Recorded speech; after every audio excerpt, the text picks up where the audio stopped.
Okay, we're looking at the second part of Chapter 9 on the Sun.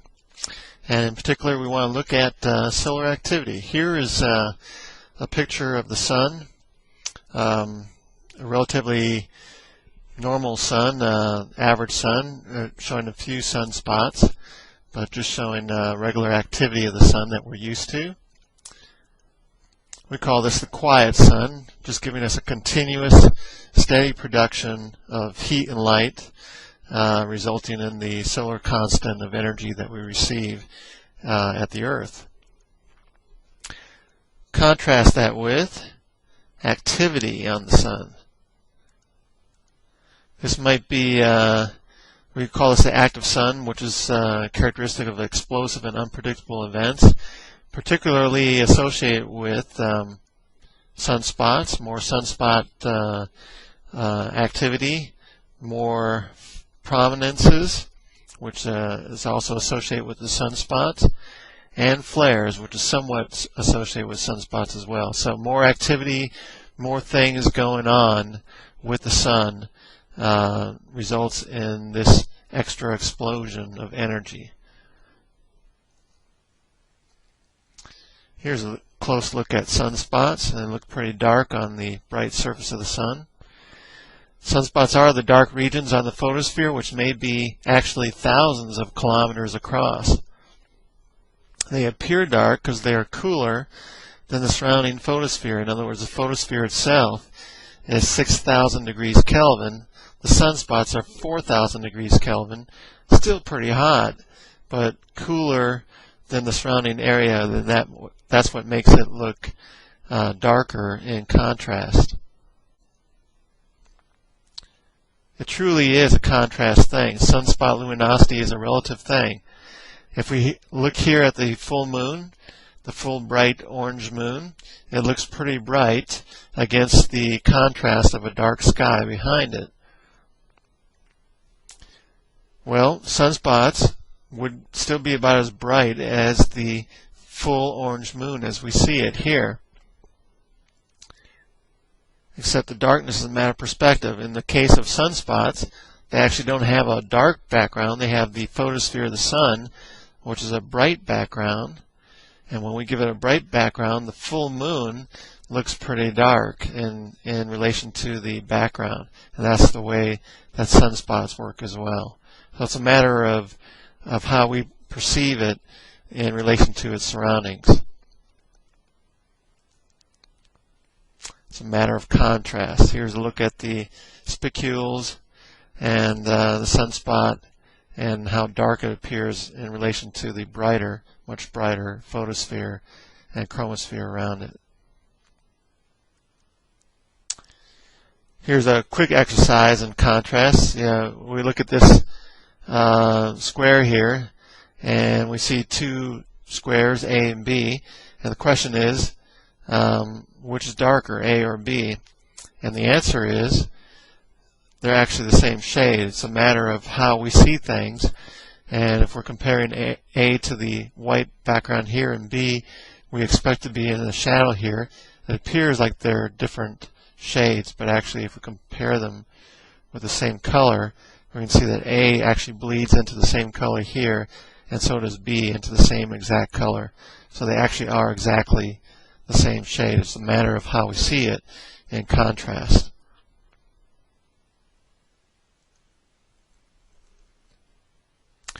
Well, sunspots are actually a manifestation of magnetic activity on the Sun.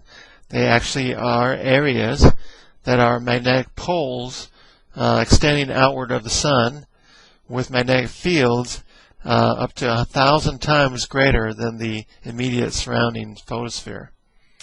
And looking at this sunspot in particular, we can see a real dark area and a kind of medium dark area. We call that darkest area the umbra, and the medium dark area the penumbra, kind of like what we did with eclipses. When we had the darkest part of the eclipse, the full eclipse was the umbra, and then the partial eclipse was the penumbra. And it's the same thing here.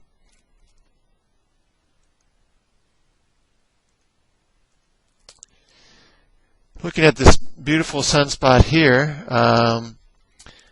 we think of these as being relatively little spots on the surface of the sun, but the sun is quite large. And if we were to actually compare these spots to something, say, as large as the Earth, we would see that in this particular case, the Earth would fit inside one of those sunspots. So the sunspot itself is bigger than the Earth. In fact, 2 Earths could fit inside this sunspot pair right here, and that's pretty amazingly showing how large these spots are.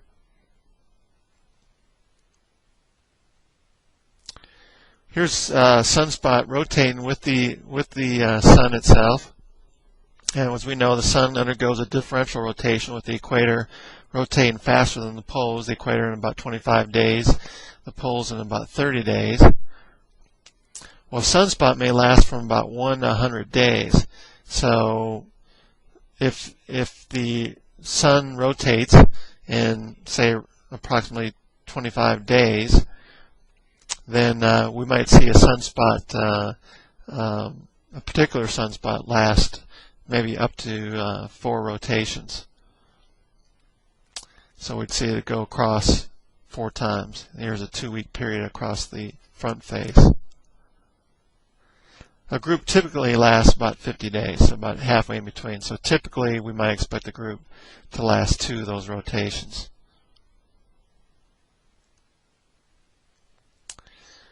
Here's a look at sunspot pairs. Sunspots occur in pairs, and they're actually magnetic poles, and they're actually north and south magnetic poles. So we can actually assign a north pole and a south pole to these sunspot pairs.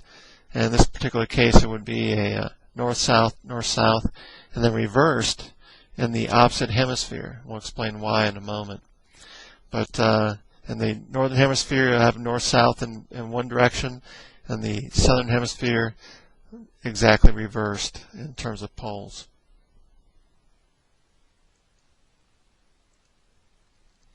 Why? Well, we think of the sun as being a plasma of particles, which is a gas of electrically charged particles, the fourth form of matter that 99% of the universe is comprised of. But this creates a unique situation in the sun as opposed to what we're normally used to, in that we have this gas that's rotating very fast, creating this very large magnetic field. However, the gas itself is rather dynamic. The gas is convecting towards the surface, so the charged particles are actually moving outward radially, and so you not only have this rotation of these charged particles, you have this convection coming out, and that is the net effect, along with the differential rotation of the sun, which means that the equator is rotating faster than the poles. You're going to get this bending of these large magnetic field lines. So the combination of the large magnetic field, the convection of the movement of these charged particles that are creating that magnetic field outward, and the sun's differential rotation that's going to bend these magnetic field lines is going to create kinks in the magnetic field lines. The result being a kink that comes out of the sun, and that is your sunspot pair, also representing your north and south pole of magnetic field. So kinks form the sunspots and the prominences that we see with the sunspot pairs, because as the magnetic field exits and enters the sun, there's going to be charged particles that are trapped around that magnetic field, and hence we will see what we call prominences as well. The leading polarity directions will be different in the northern and southern hemisphere. As we see, these magnetic field lines are in one direction, but as you bend and go from one hemisphere to the next, then your leading edge of those magnetic field lines are going to be different. They're going to be reversed from north to south. So that's why the sunspot pairs are themselves reversed between the north and south hemispheres of the sun.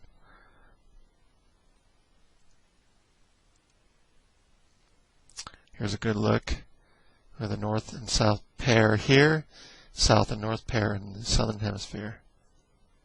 corresponding to 2 poles. You know, magnetically, as you exit a magnetic device, that is generally the north pole of the device, as field lines are exiting that pole. As you enter that device, that's the south pole. So corresponding to exiting and entering in the sun would be the north and south poles of the magnet. The sunspots have a cycle. The number of sunspots change over a cycle of about 11 years. That's called the sunspot cycle, and we can see it graphed here for the 1900s. And we can see that every 11 years we can reach a maximum, and halfway in between, every 5.5 years in between, we reach a minimum. So sunspot numbers change and reach a maximum every 11 years. Looking more closely at it, we can see a greater incidence of sunspots towards the maximum portion of this graph. And as they do so, as they reach maximum, they also tend to coagulate closer to the solar equator. So as the numbers go up, the sunspots get closer to the sun's equator.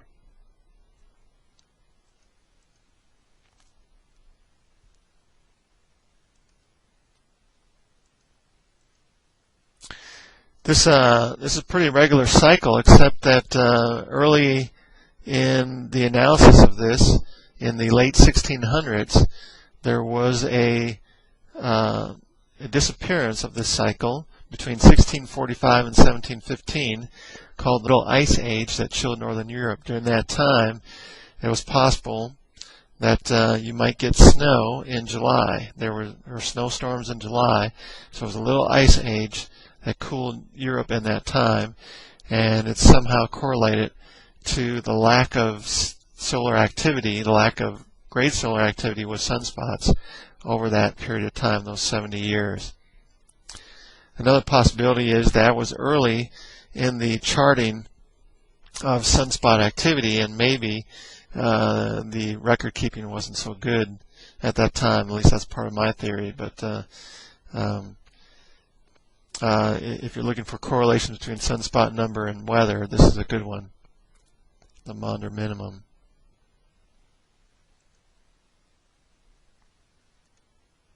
Here's a nice little graph showing the sunspot cycle from 1990 to 2001, and going from a very high activity down to minimum activity up to large sunspots and great activity again. So that's our 11-year cycle in terms of solar activity.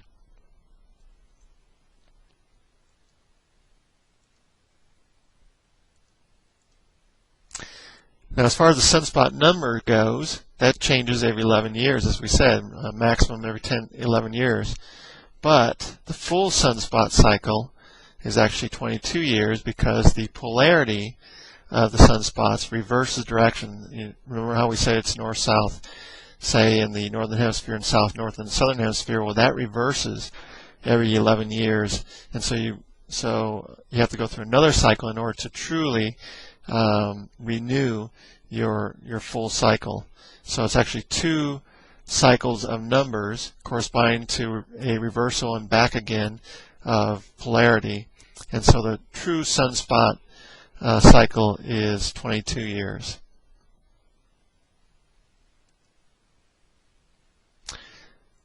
Corresponding with sunspots is prominences. We said sunspots are places where the sun's magnetic field is 1,000 times greater than the photosphere around it, where the magnetic field extends outward from the surface of the sun. If this magnetic field were to extend outward and come back in again, the charged particles near the sun would be trapped, and they would be going in a helical manner around these magnetic field lines, hence allowing matter from the sun to be trapped in these bumps, which we call prominences, loops of hot gases ejected from the sun that are trapped within these magnetic field lines near the sun's surface. Here's how a prominence might be set up, and here's how it might look. So we have charged particles trapped along these magnetic field lines and actually presenting matter along a loop near the surface of the Sun. These loops could be quite large. I mean, if we compare this loop to the size of the Earth, a loop itself can measure up to 100,000 kilometers across, and here's the Earth in comparison. So the Earth could be quite small compared to one of these loops. And in fact, this could be up to 10 times the diameter of the Earth. So we could have 10 Earths, say, in one direction, 10 Earths in the other direction, extending across this prominence. Here's a neat picture from 1946 showing one of these prominences, but in this particular case, you can actually see the looping behavior of the matter, the particles, as they're trapped going around the magnetic field lines of the Sun. That's the way they move. Charged particles move in circles, but they also would have an impetus to move forward, so they move in a helical type circle around these magnetic field lines.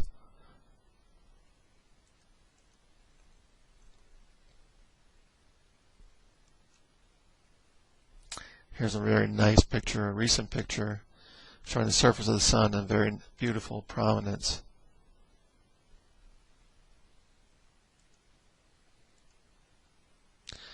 Here's a picture from 2003 showing very large prominences. In fact, some of them were flaring out, breaking up and flaring out. These are huge prominences if we're considering how big the Sun is. This one's gigantic. And think if there's 100 Earths across the diameter of the Sun, this is many Earths in height away from the Sun's surface.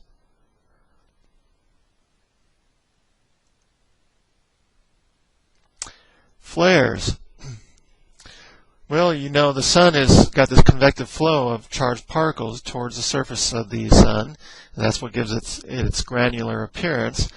But that convective flow may be stopped up by the large magnetic field present at a sunspot. So the intense magnetic field of a sunspot will, in a sense, stop up this convective flow and kind of build it up. So you have this buildup of energy until finally it's overcome. And when it's overcome, you have a flare.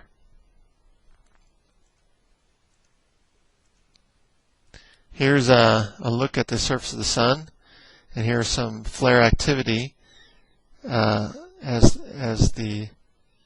this material is being thrown out from the Sun.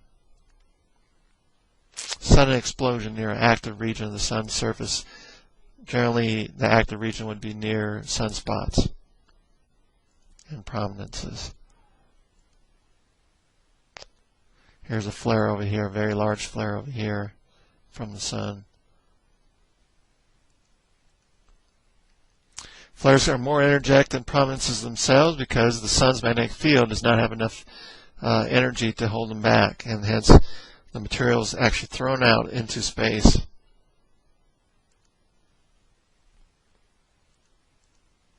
Temperatures of flares can reach 100 million degrees Kelvin.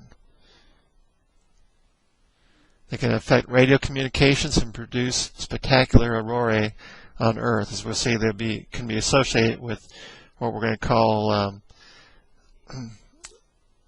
coronal mass ejections.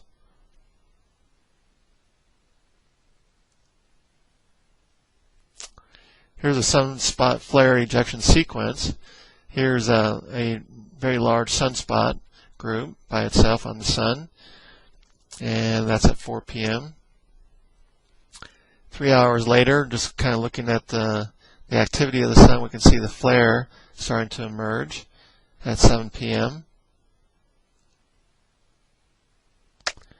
And here's the ejection of that flare, and actually associated with the coronal mass ejection as well. Remember that the Sun itself is this circle right here, and it's being blocked out by SOHO by its own eclipse-making device. And here, this flare is larger than the spatial size of the Sun itself. So it's huge. This is at 8 a.m. And here's even larger. That little circle down there is the sun. And here's material, billions upon billions of tons of material from the sun being thrown out into space, much greater than the diameter of the sun. In fact, reaching outward into space all the way past us at Earth's radius from the sun.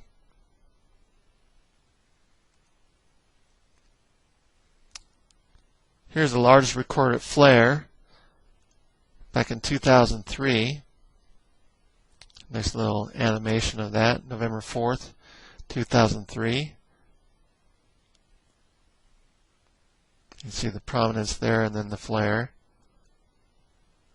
Here's a continuation of that. Again, this little white circle here represents the diameter of the sun itself. And we see this flare. The spatial component of this flare is much greater than the size of the sun.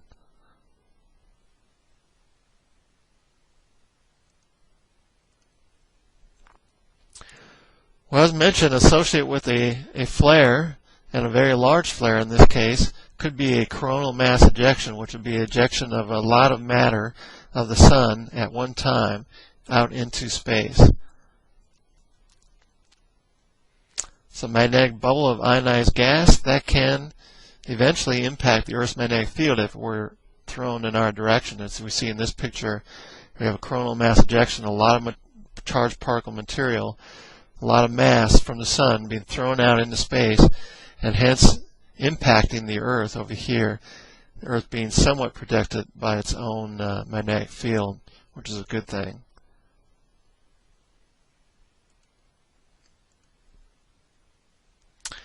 The sun can also attack other nearby objects like comets. Comets that venture too close to the sun sometimes tend to appear like they get attacked by the sun. Here's a coronal mass ejection in the direction of this comet NEAT that came too close, and this comet NEAT is about to become comet nada because it's about to be extinguished.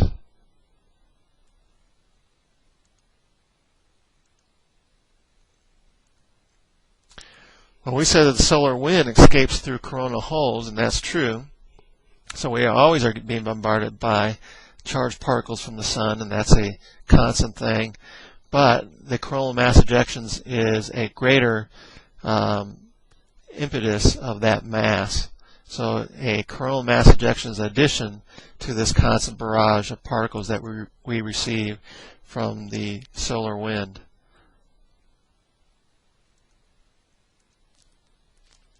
We have the Earth's magnetic field to protect us, which is actually produced by charged particles and iron material that's swirling inside the Earth, a little bit more steady in terms of direction than the sun's magnetic field, but a lot weaker than the sun's magnetic field, strong enough to help protect us, which is good because life as we know it would not exist if we didn't have this magnetic field that would protect us from this barrage of radiation from the sun.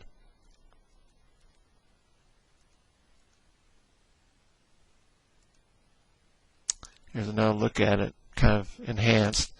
We have a prominence and a flare and a coronal mass ejection hitting the Earth's magnetic field and bending the Earth's magnetic field behind it, extending it and weakening it further out. This barrage includes fast-moving electrons in the solar wind. So if you had a particular ejection of this sort, you probably would know of that ejection simultaneously with seeing it, because if the first wave of charged particles is moving at the speed of light, or near the speed of light, then when you see that solar flare and that ejection, you will receive your first interference of those charged particles simultaneously, because they both were traveling at the same speed and getting to you. Then, a couple of days later, you will receive another barrage of the slower moving particles like the protons, and that will also affect your communications at that time. So there will be a secondary barrage that will be delayed by a couple of days.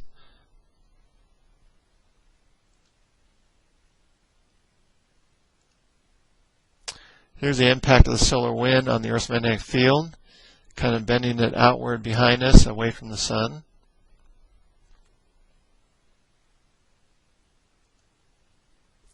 Here's the impact of a coronal mass ejection on the Earth, being deflected by Earth's magnetic field towards the poles, which is a good thing, and helping to deflect that energy at the poles, when the particles will essentially slow down in their electrical collisions with other particles, giving off energy as they do so in the form of visible light, which we call the auroras.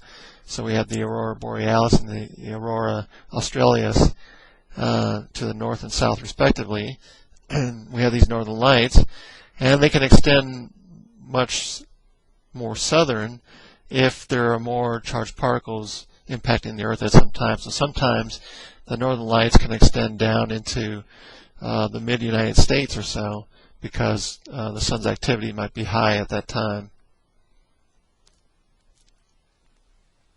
Here's an actual picture of the auroras taken by the shuttle, so you can see some of this activity from a space perspective. It's kind of neat. And here's the northern lights. So you can see the beautiful colors of the northern lights with the Big Dipper superimposed on that. I never get tired of looking at the beautiful skies in the northern hemisphere. That would be the thing to do. There'd be nothing much else to do in your evenings if you lived above the Arctic Circle than to basically sit outside and look at the beautiful display of lights. So I have a lot of these pretty pictures here.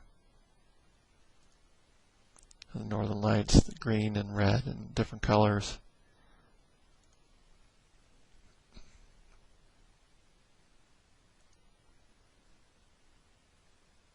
Don't remember, I think that's a Finland city. This one's in Michigan.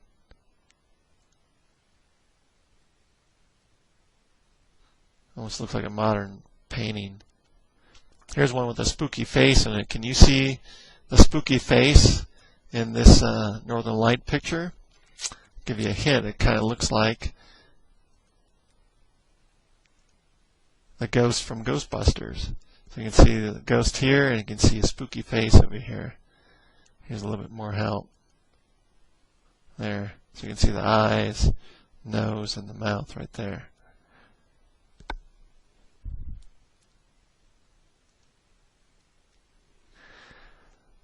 Okay, we have another purpose of this lecture, and that is to talk about nuclear fusion, the energy source of the sun.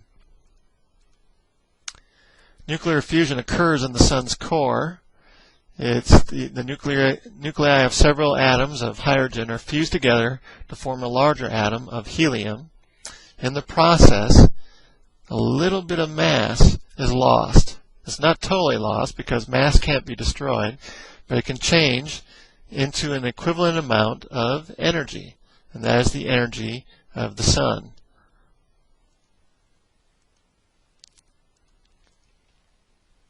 This lost mass is converted to energy according to Einstein's famous equation, E equals mc squared. In this equation, it's basically saying that energy equals mass times a constant squared, the constant being the speed of light.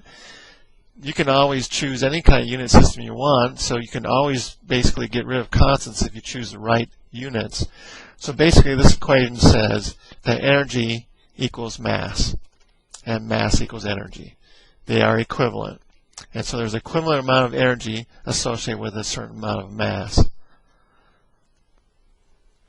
In our unit system, this would mean that as we measure energy, a tremendous amount of energy would be produced by a little bit of mass, because the constant that we have here is the speed of light squared, and that is 9 times 10 to the 16. So that constant, c squared, is going to be 9 times 10 to the 16. That means a little bit of mass is going to be a lot of energy as we define it.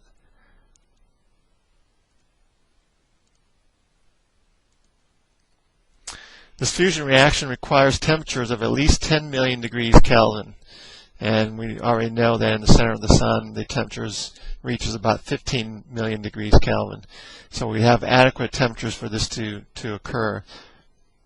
We also need high pressure. The mass of hydrogen converted to energy is less than 1%, a fraction of 1%, in fact, 0.007. So only 0.007 or about 0.7% of the mass of hydrogen is converted to energy.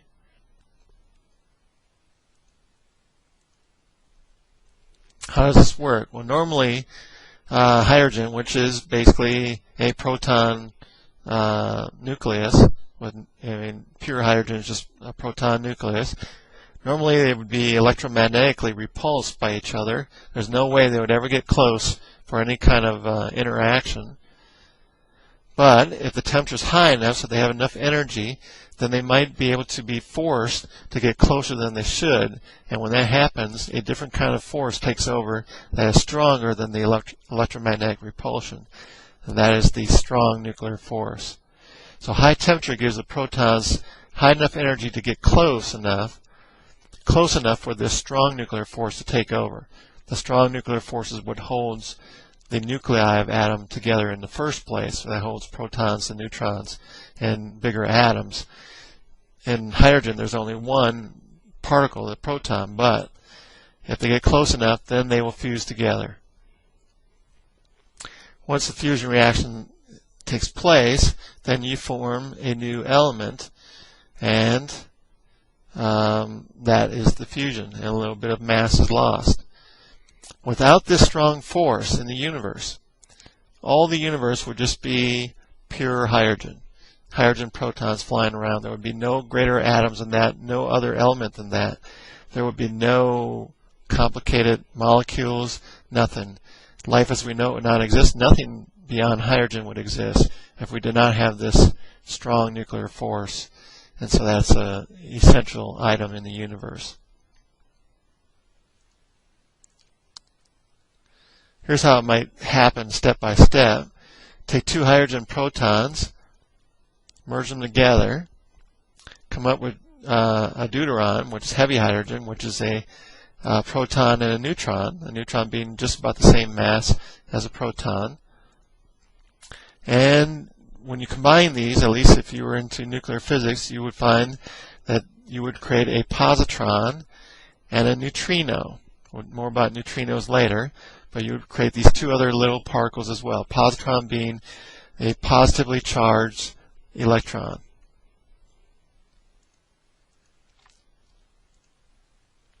Step 2, take a deuteron, combine it with a hydrogen nucleus to form helium-3. So helium-3 would actually have two protons. Protons is what decides what element you have. And so if you have two protons in your nucleus, you are a different element. You are helium, the second element in the periodic table. So two protons with a neutron, helium-3. And in this conversion, you're actually going to lose a little bit of mass as your neutron goes to as you combine here. And that little bit of mass is radiative energy. Step 3, combine two helium-3 nuclei into helium-4, pure helium, and giving off two protons, two hydrogen protons. Still a nice reaction.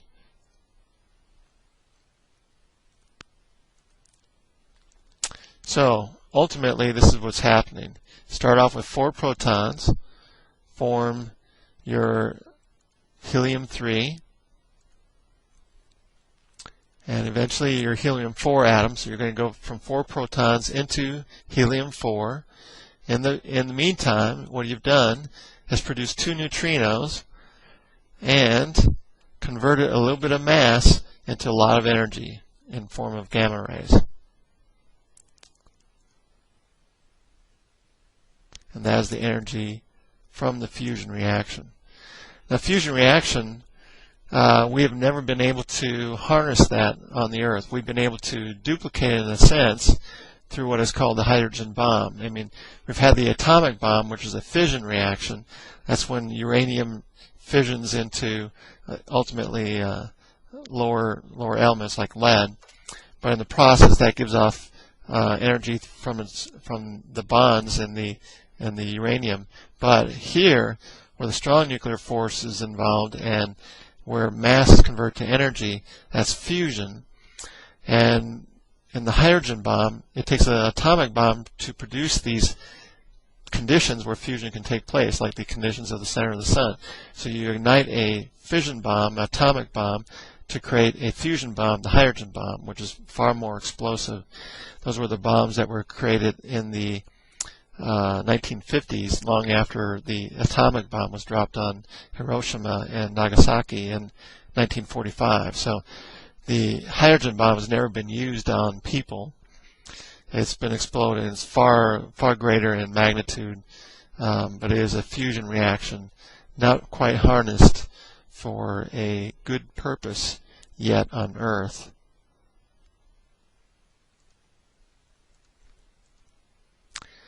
Here are some consequences of nuclear fusion. The core's high energy is converted to ultraviolet, visible, and infrared radiation given off by the sun from the surface of the sun eventually. Radiates into space. Also, we're going to produce these neutrinos through each reaction, 2 of them for each reaction. So neutrinos would escape directly into space, and helium would accumulate in the core. So as the hydrogen fuel is being used up and fused together, your first waste product, if you can call it a waste product, would be helium. In the later stage of the star, that helium might actually start burning as well and fusing together as well.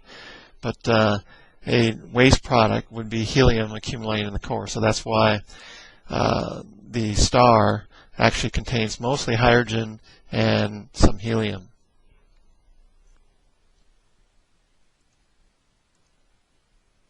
About 600 million tons of hydrogen are converted to helium each second in the sun's core.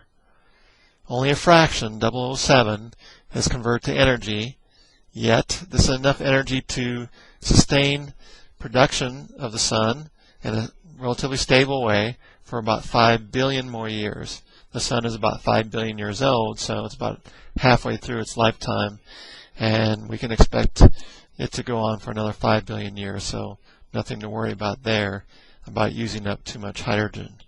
They actually provide evidence for this reaction taking place in the sun's core. A neutrino is a chargeless object, virtually massless, moves at the speed of light, and can go through virtually anything without interacting with it. It will go through the space in your atoms without interacting with anything. So how do you detect them? In other words, neutrinos are flying towards us, and they basically travel at the speed of light, don't react with anything, just go right through everything.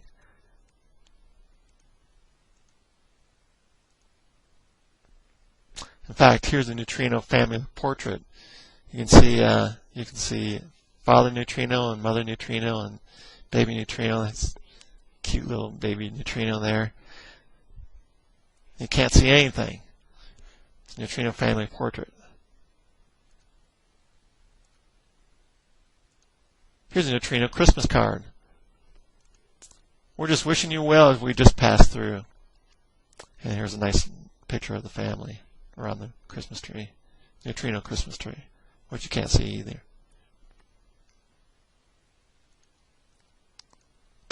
So, we wanted to detect neutrinos just to help prove that this is taking place, that this model of the sun is correct. But they're difficult to detect.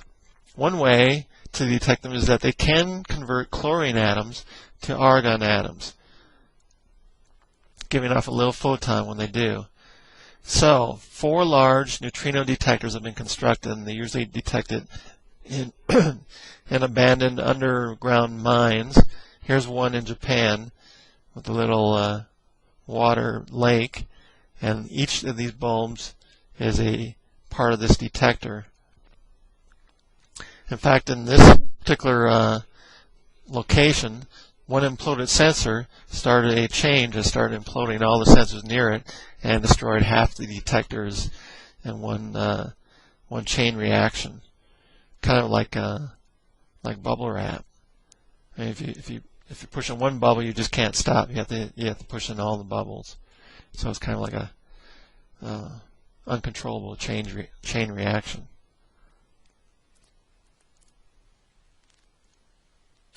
Here's the problem. Even with these detectors, the number of solar neutrinos detected, it was 2/3 less than those predicted by the standard solar model. So this was a problem for some time.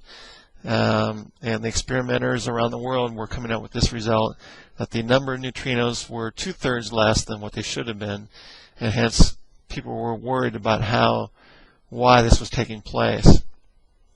The discrepancy was known as the solar neutrino problem. The answer was that the neutrinos were going through a makeover.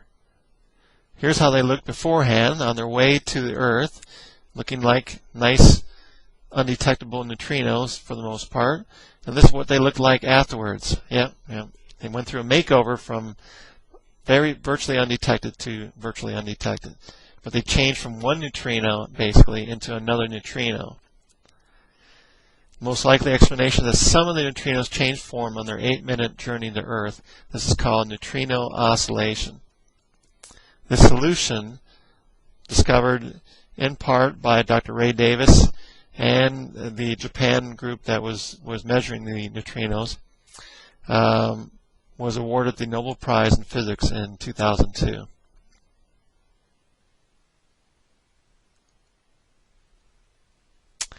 That concludes our talk about the Sun, the second lecture in this series, and the final lecture of Chapter 9.